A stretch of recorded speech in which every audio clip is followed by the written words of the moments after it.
Christmas and welcome to the show. You were one-on-one with Wes the Sports Guy here on YouTube, BitChute, and Rumble, and online all the time at westhesportsguy.com. Bookmark that site if you want to get the preview for the NBA season and the NHL season. They announced theirs is going to start January 13th. Before the end of the year is over, the NBA preview will be up at westhesportsguy.com. Bookmark that site to get all the social media links conveniently located at that location. Getting right into it, it is the final NFL Game of the Week for yours truly for the year of 2020. You play to win the game. But they are who we thought they were. And we let them off the hook. Cannot play with them. Cannot win with them. Cannot coach with them. Can't do it.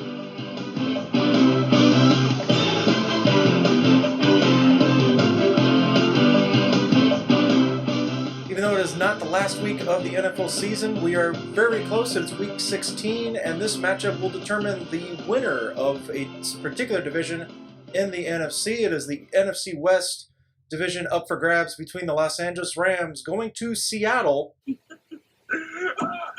Seattle. To play the Seattle Seahawks. Yes, the Seahawks have a one-game advantage right now. And basically what happens with this one is pretty simple. If Seattle wins it, the division is theirs. They've crowned it. It's over with only one game left after this week. But the Rams, they have to win this game in order to stay within contention against the Seattle Seahawks, basically meaning that the Rams cannot lose another game. But of course, if they lose this one to the Seahawks, it's over. Seattle's division, it's all theirs in the NFC West, and the Rams will then have to buck for position in the NFC as basically, the number one seed is the only one in both the AFC and the NFC, has a first-round bye. Everybody else has to play no matter what positioning they're in.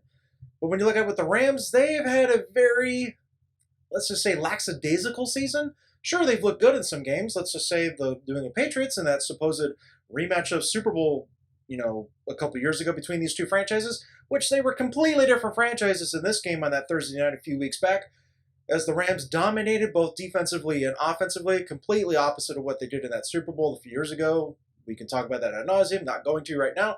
But the Rams then the next week against the New York Jets, yes, the once winless New York Jets, actually outplayed the Rams, had an actual 20-3 lead at one point in that game, just unfathomable, you can think, with a winless team like the Jets.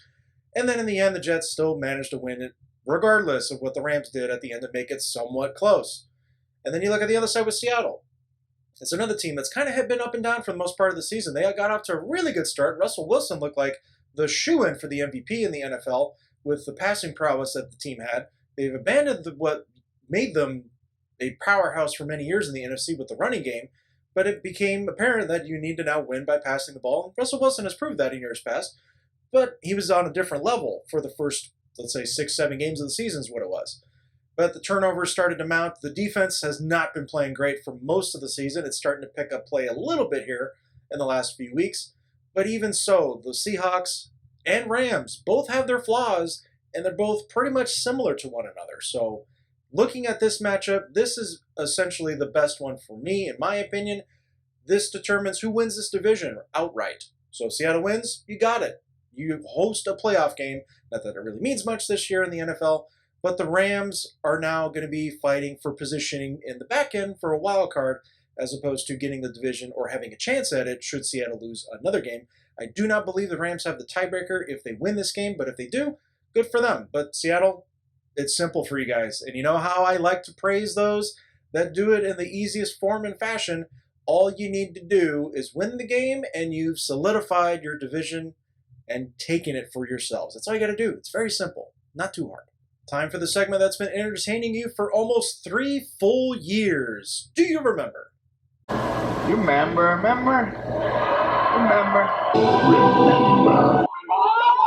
Do you remember who the champions were of 2020? Well, I'm just going to go over a brief recap of who won their respective championships. Obviously, there's going to be a few that are missing for obvious reasons. Not really going to get into it here. This is a Christmas end-of-year special. What are your Christmas traditions? You can see some of mine behind me. I like to hear them from you. Leave a comment below on this video. Leave a like. And make sure you subscribe and hit that bell as well to be notified when new videos are posted on the channel via YouTube, BitChute, Rumble. All they're located for you at westhesportsguy.com. Getting right into it, college football, you saw the LSU Tigers reclaim their dominance in college football last year by completing a perfect season. And you could say not only was it perfect, it was a just overwhelming statistical season by both the offense. The defense played well at times, but to stay undefeated, you need a good defense. But the offense was just outscoring opponents at will, led by their Heisman Trophy quarterback, Joe Burrow, who ended up being the #1 pick in the NFL draft by the Cincinnati Bengals. And unfortunately, the Bengals do not have an offensive line. Thus, he had a knee injury that ended his NFL season prematurely. Regardless, though, Joe Burrow is the real deal, and he proved it that last year as the LSU Tiger quarterback and Heisman Trophy winner. The NFL saw the Super Bowl champion become the Kansas City Chiefs 50 years after winning their first and only Super Bowl title. As a franchise, they then won it again 50 years later, thanks to the eventual Super Bowl MVP, Patrick Mahomes, who led a glorious comeback, yes, against the team that is my favorite, obviously. But not to really rehash the whole game, you know how it went down. Niners had the game for 3 quarters. The Chiefs, like they did for most of the playoff run, in fact, all of it, let's just call it what it is, Texan fans, those that suffer those kinds of comebacks in the playoffs before the Super Bowl, Chiefs ended up coming back and winning that Super Bowl pretty convincingly there at the end. Sad to say on my end, but congrats all the way around. The Kansas City Chiefs look like they could be a team to win again this year, as long as they don't have any more hiccups the way it's looking like to end the NFL season currently, but they're in line to get that #1 seed and get the first round bye for 2021. The NHL saw the Tampa Bay Lightning winning their 2nd Stanley Cup in franchise history, this a year after being swept, after being the President's Trophy winner in the NHL, meaning they had the best record in the NHL regular season, but they were swept out by the Columbus Blue Jackets the year prior. They exercised those demons from the previous year and took care of the Blue Jackets in 5 games in their first series of the NHL Stanley Cup playoffs. But then going on, they easily dispatched the Boston Bruins and then the New York Islanders in the conference finals to then defeat the Dallas Stars in 6 games, winning their 2nd Stanley Cup in franchise history. The NBA saw the Los Angeles Lakers return to their former glory with LeBron James and Anthony Davis leading the charge, winning another NBA championship against the Miami Heat. You could say this is probably LeBron's easiest championship, albeit we know it was in a bubble environment. But the only other one I could say was probably the easiest besides this one with the Lakers is the one that he won with Miami, which was his first championship there against the Oklahoma City Thunder. Yes, it was against a triple threat of the Thunder between Russell Westbrook, James Harden, and Kevin Durant, all on the same team. But the way the Heat dominated them in that finals reminded me a lot of what the Lakers did in this one, which was defense, which also leads to championships. Go figure. But the Lakers were victorious again in an NBA bubble environment. And in Major League Baseball also had to go to a bubble environment for the World Series, but nonetheless, the Dodgers proved, with a little help from Kevin Cash, manager of the Tampa Bay Rays, taking out his best starting pitcher, Blake Snell, when he still had plenty left in the tank. The Dodgers ended up winning Game 6 in a comeback fashion to then win their first World Series since 1988, finally getting over that hump or hill, mountain, whatever you want to call it, with the Dodgers finally getting a World Series championship after having so many tries at it for the last 5+ years, almost a full decade, you could say, with the Dodgers, getting to not only the World Series, but NLCS series in the National League. But the Dodgers finally got it. It would have been better if Vince Scully was still announcing for them, but Vince Scully was still around to see it. Very, very good job on their part to finally get over that mountain and win a World Series for the city of Los Angeles, which seemed to be kind of drunk on championships with the Lakers and then the Dodgers winning it just after that. So that was my recap for the 2020 champions, and obviously one is missing, and that is March Madness. With all of the lockdown madness going on this year, we did not have that, but it is going to be happening into next year, and you could rest assured that I will be doing a full bracket when that time comes in March of 2021. Time for my feel-good story of the week, and it's basically just to wish you and yours a Merry Christmas and a Happy New Year. If you notice by the title of this episode, we are on episode 99 as of today. I'll be taking a little bit of a break going into the new year, but I'll be back, and you already know it by the episode title, 99. We will be doing a 100th episode. I wouldn't say spectacular, but it'll be an acknowledgement that we've already, or I at least, have come this far. You checking in, I appreciate it, regardless of how I describe it. But 100 episodes, it will be something special that I look forward to celebrating going into the new year.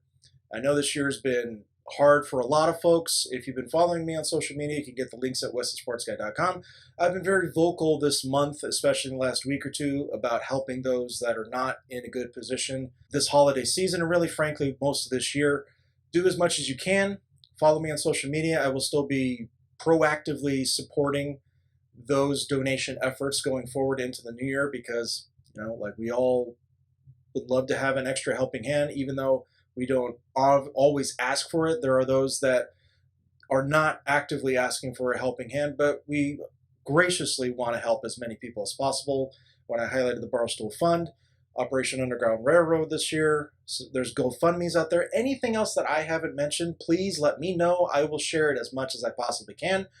Everything that I've mentioned so far this year when it comes to charitable efforts, thank you for sharing the video, liking the video, getting the word out as much as possible. If you did donate, that's awesome. Even if you aren't able to, just sharing it does more than you think. I greatly appreciate everything that you've done for myself, and I can't explain how much it warms my heart to know that there are those that care, that want to help as many people as possible. And so I'm just sharing that with you. Hopefully you can continue to share that with others going into this holiday season. So I will leave you with this, just a simple, quick little sound bites of wishing you and yours again Merry Christmas, have a Happy New Year, have a great holiday season, and I will see you next year. Hey! Merry Christmas, Mr. Pollard! Happy New Year to you! Merry Christmas to all, and to all a good night. This is their idea of Christmas. I gotta be here for New Year.